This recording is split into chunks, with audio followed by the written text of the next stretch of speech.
Peace, guys. Mark with Baumgarten's Cranking House. I'm going to talk to you a little bit about these Volkswagen engine cases. Magnesium case. This is stock factory engine case.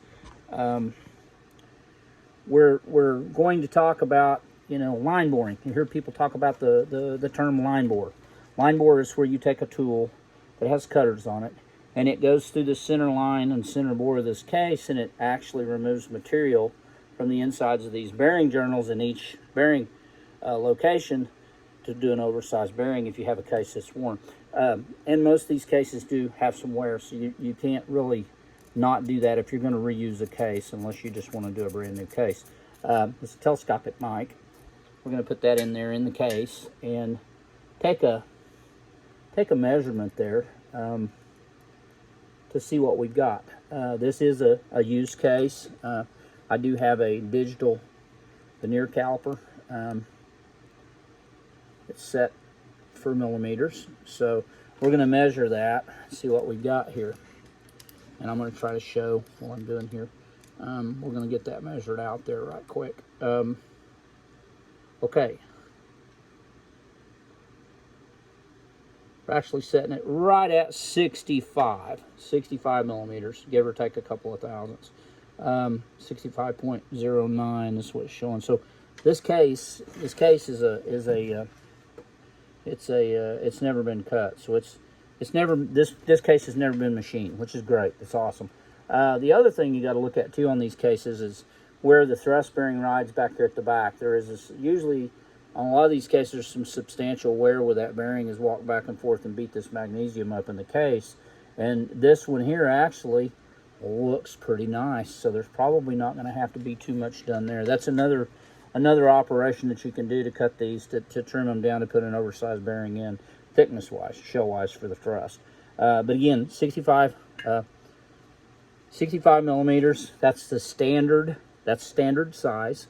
That's your standard size. This case has never been cut. The next size up, your first oversize on one of these cases, which in this one what we would do is we go ahead and take it to the first oversize on a line bore. Line bore, again, is where we will run a tool through the center bore of the case and cut it accordingly to how much we want to remove in order to put the next oversized bearing in. So in this case, to go to the first oversize, your measurement would be 65.50 millimeters. So that would be your first oversize, which is called 20 thousandths.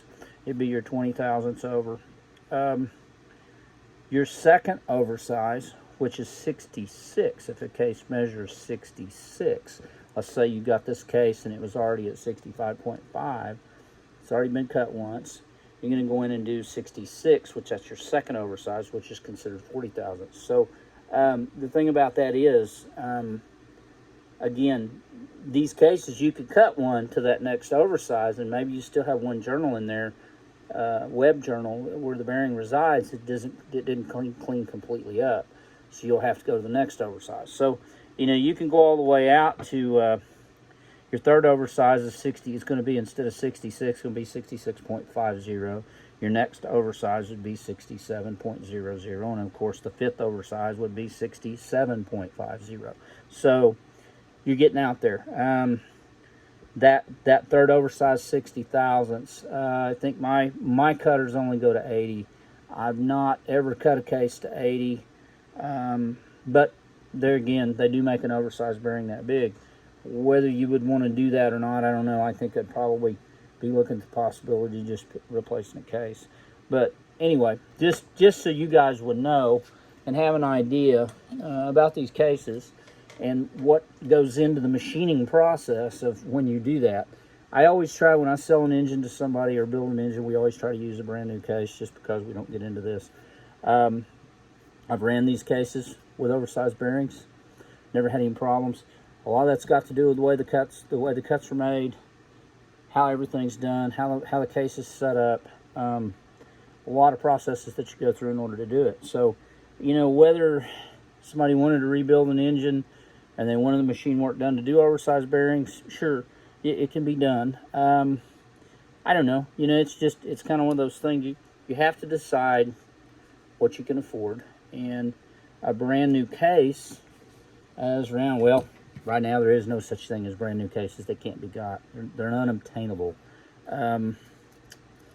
which is kind of interesting. But anyway, I mean, I've been promised some here by maybe the 1st of September, so we'll see. I'm hoping that happens. I've got like 7 engines to build. But back again to these use cases, you know, everybody's beginning to use them now because there's nothing left. So, and I'm sitting on, I think I've got 12 or 15, maybe 20 of these use cases.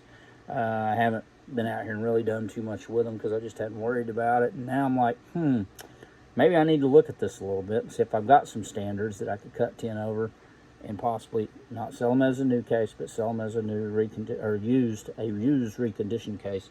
All these cases I have had 10 millimeter studs, so they're the early version case. They're dual relief, but they're an early version case. We'd have to go in and do the processes of adding case savers to them, do the machine work, do case savers, clean the faces up on the cases, of course line bore them, you know, clean them, and have a reconditioned case. So, you know, and I may be doing some of that. So we're just going to have to see. I certainly wouldn't be selling these cases at a brand new price. So I have noticed there's some folks out there in the magical, wonderful land of used Volkswagen parts that are taking these reconditioned cases and selling them for $600 and $700. I wouldn't feel good about doing that. So. Not that I don't care about how well I do my work. I would certainly trust my work, but I wouldn't want to sell them for nearly. I mean, new case is going to run around $900, $1,000, probably around $1,000 for a new case. So, a used one that's been reconditioned, that's in pretty decent shape. I don't know, maybe $500-$600 at tops. I don't know. I hadn't really thought about it because I hadn't really thought about selling any of the used cases. But, I mean, if it continues to be the way it is, that's probably what we're going to be doing, guys. We're going to be using a lot of used cases. But anyway, just FYI, I'm 7 minutes into this video. I wanted you guys to have an idea of what we talk about here and what this is. Because you hear people talking about line boring cases and stuff. And I'm not going to line bore this case today and show you any of that. I'm going to get into that right now. As we get down the road a little bit, I'll probably do some more of that stuff and actually set some videos up actually showing the processes happening. Again, you got to have the tools and the equipment to do it. You can't do it at home on the side. They don't make anything to do that with. So it's expensive, and that's why if a person's good at what they do, they should never do that stuff for free. There's no reason for that. And if you've got the time and the money and the tools, you've invested the money. I got a $20-something thousand vertical mill over here that I just bought about 4 months ago. I've bought another probably $3,000 to $4,000 worth of stuff to go with it. You know, it's not cheap, so you have to pay for that stuff. And you know, I feel very comfortable with doing what I'm doing and doing the level of work I do. You know, usually buy these cases already cut and done, and now I can do my own casework here. So, and I've been wanting to get that away for a while because I have 100% control over the quality of how it's done when I do them. So, and I don't like to do them but one way, and that's the right way. So, anyway, again, peace, love, and Volkswagens.